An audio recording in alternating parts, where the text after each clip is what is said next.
Everyone, तर कशा आहेत तुम्ही सगळे। आज मी बनवलेली दाल ढोकली।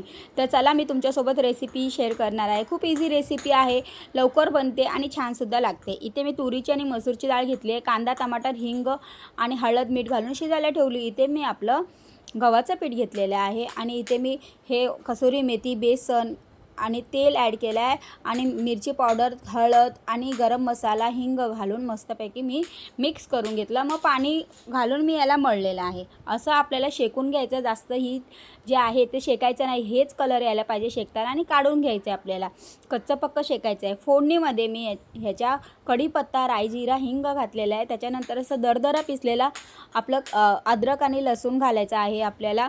मग त्याच्यावर आपल्याला मिरची पावडर ॲड करायची, आपलं जेवढं तिखट खातो त्यानुसार। आणि मग याच्यावर मी सांबर मसाला ॲड केलेला आहे।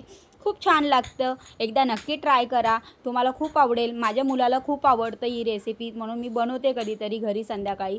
मग इथे मी आहे ना चिंचचं पाणी ॲड केलेलं आहे, मीठ घातलेलं आहे, अजून थोडंसं कमी होतं तर।